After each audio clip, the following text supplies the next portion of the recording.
bumper of Darrell Waltrip as they draft down the backstretch. Tremendous side-by-side racing and a crash.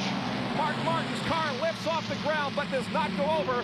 But this crash is going to involve several cars. You see Hut Strickland in the mud.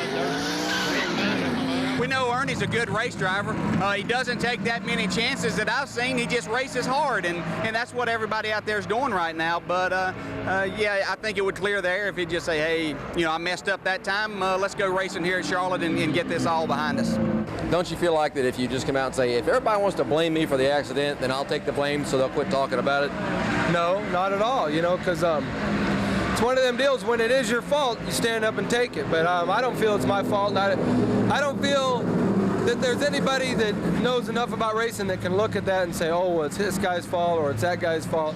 As far as I'm concerned, it was a racing incident, and I'm going to stand on that, and I'm going to keep racing just as hard as I've been racing.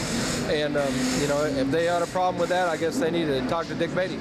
He stood by his guns. He said what he said, and you know, I kind of admire him for saying and doing that. But you know, he didn't make the initial contact. I'm not saying he, you know, it was any his fault or where he was at. It was just the circumstances. In the heat of battle and stuff, you know, that's one thing people don't like, takes blame.